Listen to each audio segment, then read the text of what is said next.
Bismillahirrahmanirrahim. Selamat datang di Jaga Dita Podcast. Pada kesempatan kali ini saya nggak sendirian. Saya ditemani oleh dua teman saya yaitu Perkenalkan, nama saya Muhammad Raffi Faisal dari kelas 10 MIPA 7. Perkenalkan, nama saya Muhammad Fikar Alfarizi dari 10 MIPA 7. Halo. Dan saya Andi Kautsar dari 10 MIPA 7 juga. Kali ini kita bakal ngebahas tentang pengaruh media sosial terhadap integrasi nasional atau terhadap persatuan nasional.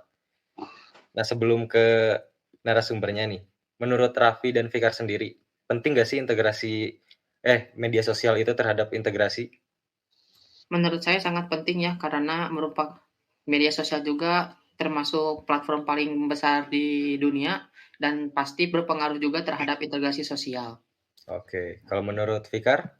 Menurut saya memang pengaruhnya sangat penting sekali gitu kan. Terlebih lagi banyak persatuan yang bisa dipropagandakan di media sosial gitu. Oke, menarik sekali jawabannya.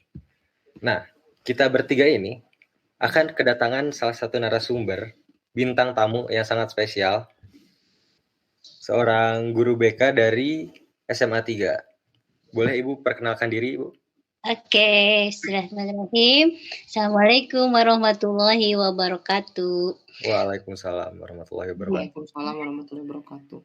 Perkenalkan, nama Ibu Hesi Widyastuti, Ibu Guru BK SMA 3 Bandung.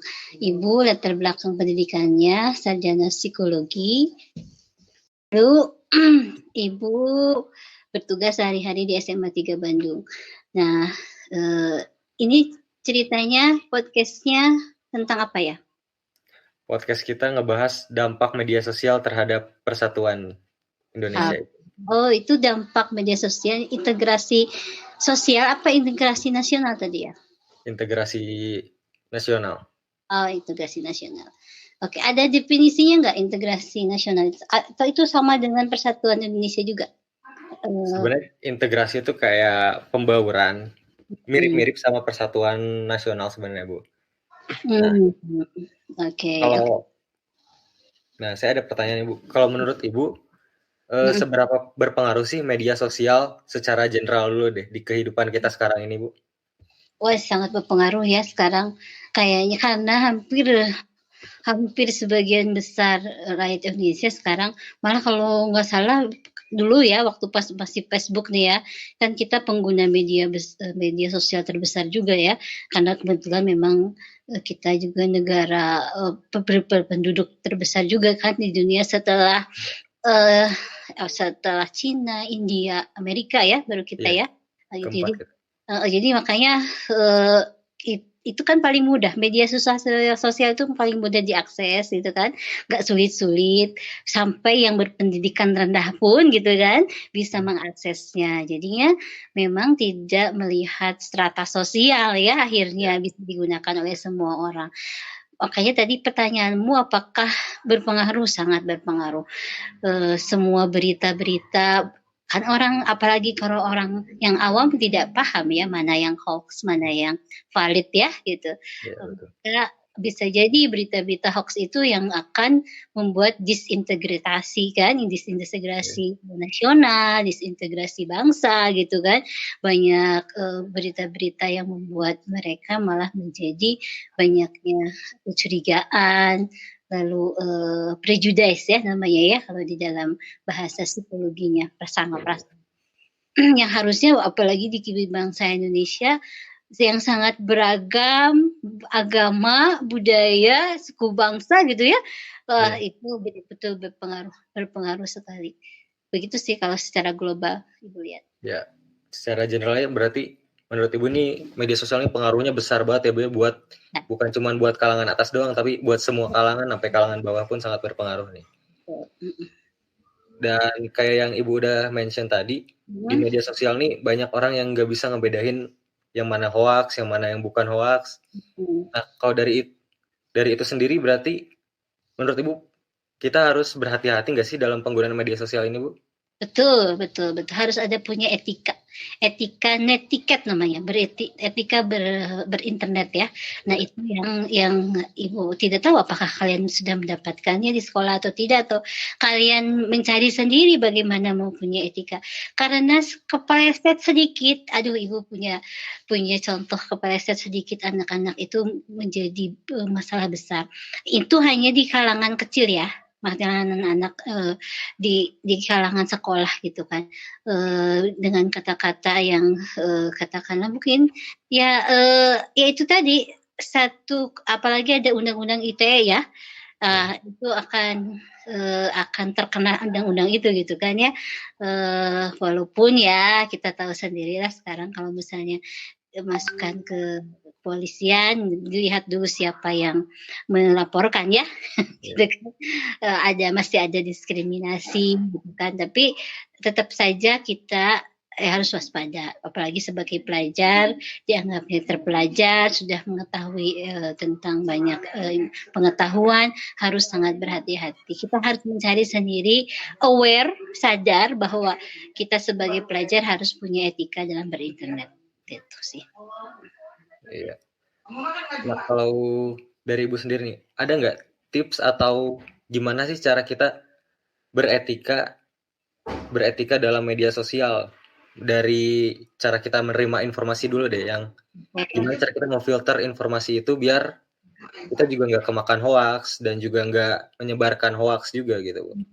Sebenarnya yang paling pasti itu kalau ada orang nge-share dari mana gitu kan ya.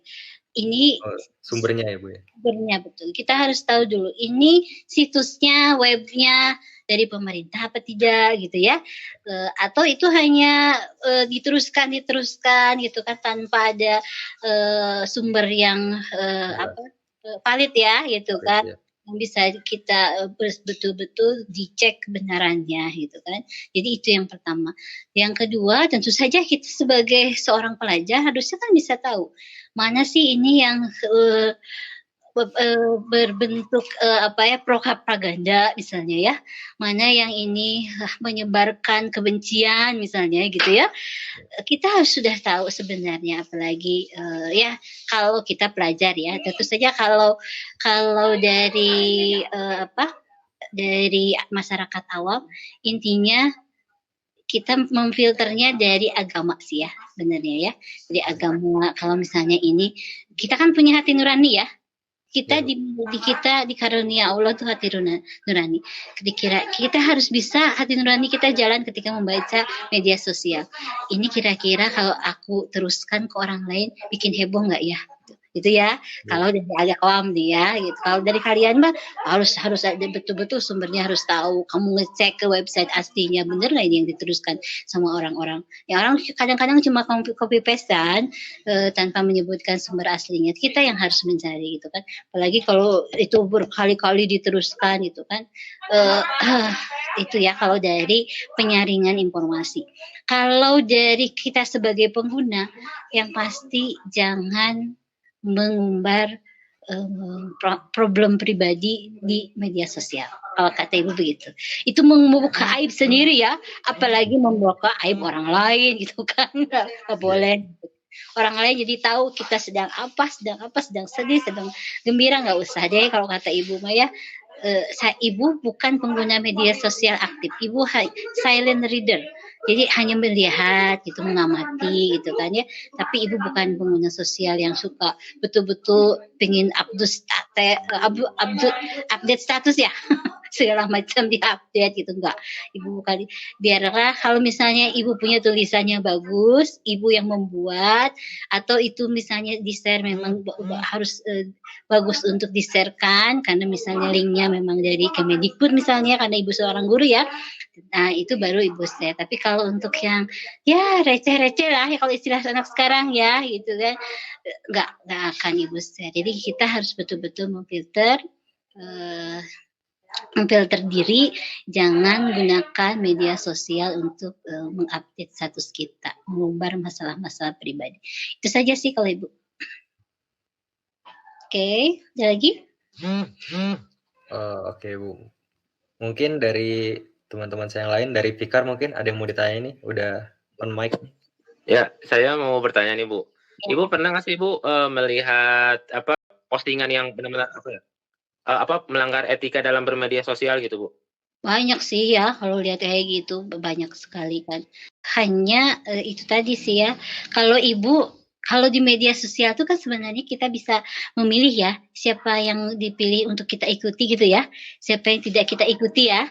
Nah, makanya mencari, nah itu salah, lupa menyebutkan juga bahwa kita tuh harus mengikuti orang-orang yang bisa memberikan teladan sama kita. Jadi kita bergabungnya dengan memang orang-orang yang hebat ya, bukan orang-orang yang receh gitu, bukan ngikuti orang-orang yang receh gitu. Jadi kita juga akan mendapat berita-berita yang berkualitas gitu kan, bukan berita-berita receh yang benar-benar tidak ada membuka wawasan kita gitu. Nah itu makanya kalau Ibu lihat sih ya tadi kalau Ibu pribadi, karena Ibu tidak bergabung dengan teman-teman yang toxic people ya, jadi Ibu belum pernah lihat sih ya. Nah, cuma kalau lihat dari teman-teman gitu ya, maksudnya atau dari murid-murid Ibu lah ya, gitu ya, mereka bergabung sama ini terus terjadi masalah gitu karena dia mengomentari orang lain gitu dengan kata-kata yang tidak senonoh gitu ya, yang mungkin di kalangan laki-laki itu mengungkapkan alat vital perempuan itu biasa, tapi kalau itu diumbar ke media sosial kan nggak bisa kayak gitu ya gitu. Itu betul-betul harus kita harus menjaga diri ya gitu ya, dari bicara yang tidak senonoh lah di media sosial gitu sih kalau gue lihat ya. Dan itu di-share hampir semuanya bisa ketahuan gitu kan, bahaya ya gitu sih. Jadi kesimpulannya tuh kalau kita melihat pelanggaran dalam bermedia sosial, sebaiknya kita menghindari hal tersebut gitu Bu.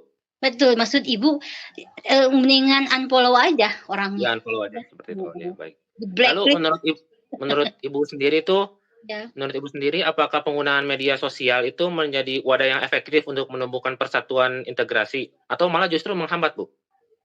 Kalau makanya itu Ibu bilang, kalau kalian misalnya mau menggunakan media sosial, kan propaganda pemerintah, pemilu ya, misalnya untuk pemilihan kepala daerah, atau misalnya dewan untuk pemilih dia terpanggil lagi, kan itu bagian juga biasanya mereka mempropagandakan yang ada yang black campaign, ada yang bagus-bagus gitu kan ya. Nah, kita harus lihat sih sebenarnya kan, kalau orangnya berpolitik dengan baik gitu kan ya, pasti dia akan membuat propaganda yang baik pula kan, yang membuat persatuan bangsa itu terintegrasi ya dengan baik. Tapi kalau orangnya lebih senang black campaign itu, kampanye hitam, membuat disintegrasi malah gitu ya. Ya itu yang kita sebagai pelajar harus sudah tahu mana sih orang yang punya kualitas seperti itu, politikus mana gitu kan. Atau ya di kalangan teman-teman kita juga, kalau anaknya yang suka nyebar gosip, suka men-share sesuatu yang nggak bermanfaat, kalau kata Ibu mau di unfollow aja, di kick, keluarin gitu kalau dalam grup ya, itu sih. Kalau misalnya nggak bisa dikasih tahu nih ya secara baik-baik gitu kan, kamu diingetin, kalau sesama kita kan bagusnya begitu ya, ingetin dulu, kamu gak boleh kayak gini loh, etika internet dan kayak gini, dikasih tahu sama kamu. Oh tapi dia masih begitu, oh berarti ini mah perlu dijauhi. Kalau orang ini toxic people yang bisa mempengaruhi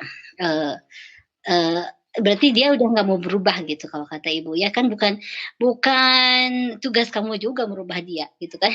Gitu kan ya, kalau anaknya memang sudah mau berubah gitu. Oke. Terima kasih Ibu, informasinya cukup jelas juga untuk saya. Kemudian bisa dilanjutkan dengan rekan saya Raffi. Oke, Raffi. Baik Ibu, saya teh udah mencari berbagai sumber gitu dari internet, udah menjelajah juga dari beberapa media sosial. Nah, saya menemukan riset dari sebuah platform besar yaitu Microsoft. Microsoft itu pernah melakukan riset gitu, melakukan riset terhadap netizen di dunia. Nah, salah satu risetnya itu meneliti netizen dari Indonesia. Hasil dari riset itu teh negara Indonesia teh merupakan netizen yang paling tidak ramah salah satunya di dunia. Tanggapan Ibu terhadap hal itu gimana, Bu? Ibu baru dengar ya, hebat kamu berarti. Kamu sudah mencari hasil riset Microsoft, good. Jadi, tapi di situ dijelaskan nggak ramahnya, tidak ramahnya itu maksudnya apa? Misalnya lebih konkretnya perilakunya seperti apa? Seperti melakukan pembulian terhadap netizen yang lainnya juga, terus membuli terhadap yang pernah membuat salah seperti influencer yang pernah membuat salah kan pasti kalau ada influencer yang membuat salah pasti komennya itu pasti yang negatif-negatif semua. Gini, kita itu kecepatan informasi cepat mendapatkan masuknya teknologi baru, bisa menggunakan karena easy digunakannya, tapi tidak punya pengetahuan. Jadi yang namanya tidak ramah karena kita tidak diberikan pengetahuan tentang bagaimana etika berinternet itu, ya. Bagaimana kita harus mengomentari, harusnya memberikan sesuatu yang positif, gitu kan? Bukannya membuli, bukannya memberikan membuat orang jadi malah terpuruk, gitu kan? Influencer itu juga harusnya. Nah, itu salah satu influencer itu kan yang kalau dia dibayar memang untuk memporak-porandakan sesuatu buat disintegrasi bangsa gitu kan ya, karena memang tugasnya mereka dibayar seperti itu gitu kan, memang sudah ada juga gitu kan yang membayar mereka gitu. Nah, intinya harusnya ada pendidikan, baik pendidikan dari rumah gitu ya, dari orang tua maupun pendidikan dari sekolah, mulai dari TK sebenarnya kan mereka juga udah, anak-anak TK sudah mulai pegang gadget ya sekarang ya gitu kan. Jadi mereka kasih tahu etikanya itu seperti apa, etika dalam berinternet, memberikan komentar, harus memberikan sesuatu yang positif, berpikir thinking positive thinking itu seperti apa. Jadi harus dikasih tahu juga anti tentang perilaku yang ramah. Jadi etika budi pekerti itu yang sebenarnya memang tidak tertanam di bangsa Indonesia ya. Jadi harusnya yang Ibu tahu, di Indonesia itu terlalu banyak dijejali dengan kognitif pengetahuan tanpa praktek budi pekerti. Mulai semenjak dari TK sebenarnya. Coba kamu lihat di TK yang tidak mengajarkan calistung maka dia akan sepi. Dibanding TK yang mengajarkan calistung, padahal TK itu bukan ngajarin calistung. Mereka itu harus belajar bagaimana menjadi anak yang baik, yang sopan, gitu kan, tahu aturan, gitu kan.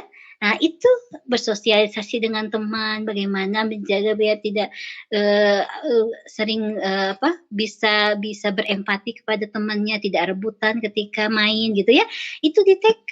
Di SD juga termasuk begitu. Di SD itu makanya di Jepang, di Korea itu yang sekolahnya bagus-bagus, di Finlandia termasuk, itu dari mulai TK dan SD itu yang lebih dikembangkan itu adalah budi pekerti. Kalau mereka budi pekerti ya, kalau kita bisa etika, bisa lebih ke spiritualnya gitu kan. Tahu, jadi anak-anak kita bukan dijejali dengan banyaknya pengetahuan yang kadang tidak penting gitu kan ya, bagi mereka, bagi kehidupannya, tidak kontekstual. Kalau dalam bahasa pendidikannya tidak kontekstual, tidak sesuai dengan kebutuhan mereka gitu, tidak sesuai dengan lingkungan yang dibutuhkan untuk perbaikan gitu dalam lingkungannya itu. Jadi seperti itu. Kalian sebagai pelajar harus sadar itu. Makanya belajar itu bukan untuk nilai, tapi belajar itu karena aku butuh belajar gitu ya. Harus ditanamkan seperti itu. Oke. Baik Ibu, penjelasannya cukup jelas ya Bu. Nah, saya mau bertanya lagi. Kan kita tuh udah dijelaskan juga tadi. Nah, kalau menurut Ibu harus bagaimana sih dalam menggunakan media sosial itu agar mendapat menjalin hubungan yang baik dan tidak memicu permasalahan yang dapat membuat hubungan integrasi kita itu menjadi buruk? Oke, jadi gunakan media sosial itu sebagai media komunikasi yang sehat. Itu intinya. Komunikasi yang sehat, komunikasi dua arah, komunikasi yang memberdayakan, yang berkualitas. Intinya begitu, ya. Kalian bukan menggunakan media sosial untuk gosip, untuk menyebar hoax, gitu kan, menyebar berita yang memecah belah, menyebar kebencian, no, ya.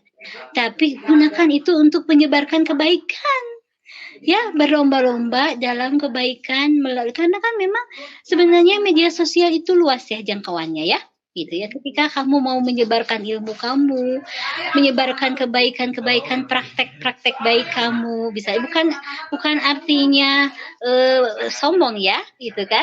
Kamu misalnya menceritakan kamu melihat observasi di jalan nih, ada satu kisah yang ternyata itu bermakna gitu kan. Kalau ada penuh hikmah, kamu tuliskan pakai bahasa muda, anak muda lah ya, biar bisa dibaca sama teman-teman kamu.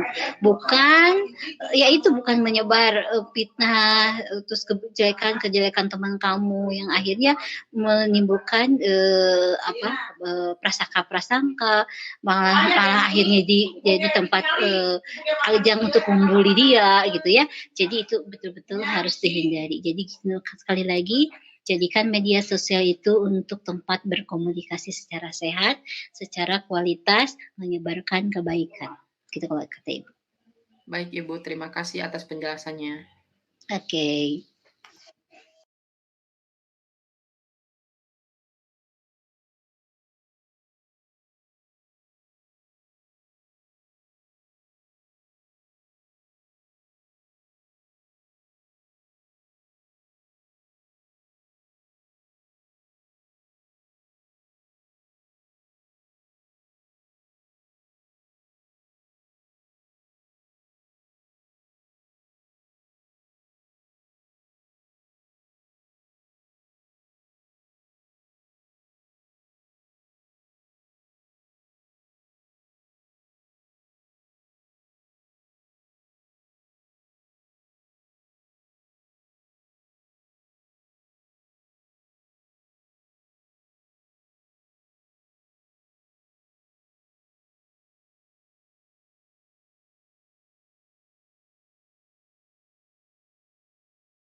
Jadi saya simpulkan dulu sedikitnya. Tadi Ibu sudah menjelaskan bahwa media sosial ini sangat berpengaruh banget buat masyarakat Indonesia, mulai dari kalangan bawah, kalangan atas, di mana yang terjadi adalah ada sebagian orang yang bisa dibilang tadi toxic people ya, dan mengganggu integrasi atau merusak integrasi nasional yang udah kita bangun ini bersama-sama. Dan toxic people ini ada karena perkembangan teknologinya yang sangat cepat, tapi kurangnya pendidikan terhadap sosial media sendiri. Di mana pendidikan kita terlalu berfokus pada hafalan yang kontekstual dan kurangnya budi pekerti dari setiap individu itu dalam bermedia sosial. Betul. Dan juga udah dijelaskan tadi bagaimana caranya kita beretika di media sosial. Nah, mungkin pertanyaan terakhirnya, Bu. Ya, gimana? Ada nggak pesan-pesan yang Ibu sampaikan untuk semua warga 3 yang sekarang nih lagi kecanduan banget sama media sosial, yang tiap hari sosmedan? Apa sih yang harus mereka perhatikan gitu, Bu, sebagai warga 3? Kalau Ibu Maya, kalau Ibu disuruh balik lagi ke zaman kalian masih muda ya, Ibu akan betul-betul memanfaatkan waktu ini untuk mencari ilmu. Karena sekarang itu tidak ada yang tidak mungkin dalam mencari ilmu. Di media sosial itu banyak ilmu-ilmu yang bermanfaat yang akan menambah skill kalian. Ya, termasuk di YouTube ya. Ibu sampai dengar tuh orang bisa mendapatkan pengetahuan, skill itu bukan dari sekolah kadang-kadang, tapi dari YouTube gitu ya. Itu harus dimanfaatkan sebaik-baiknya. Makanya kalian itu, yang pertama yang harus kalian lakukan adalah kalian tuh punya tujuan. Aku tuh sebenarnya mau jadi apa sih ke depan? Ya, berarti kalau udah tahu aku mau jadi apa, aku senang apa, aku punya bakat apa, aku aku punya kelebihan apa gitu kan, maka itu yang harus kamu kembangkan. Kembangkannya dari mana? Kamu ambil sendiri. Semuanya gunakan itu media sosial itu untuk meningkatkan skill kamu, meningkatkan pengetahuan kamu, bukan untuk sesuatu yang nggak penting. Ya, kata Ibu ya. Bukan sesuatu yang receh-receh. Bukan satu saat dengan salah satu buat me time gitu untuk misalnya menghibur itu oke untuk menyeimbangkan kan setiap orang juga butuh hiburan misalnya ya, tapi juga hiburan itu yang harus bermanfaat yang bisa jadikan merilis emosi kamu misalnya ya, atau itu bisa melihat film itu bisa ngambil hikmahnya dari berbagai tokoh yang ada di sana. Jadi tidak ada yang sia-sia yang kamu lakukan dengan media sosial kalau kata Ibu. Semuanya bisa bermanfaat karena di setiap langkah hidup kita harus punya manfaat kalau kata Ibu. Begitu ya? Oke, Ibu. Baik, terima kasih banyak Ibu ya udah mau datang buat interview kita kali ini.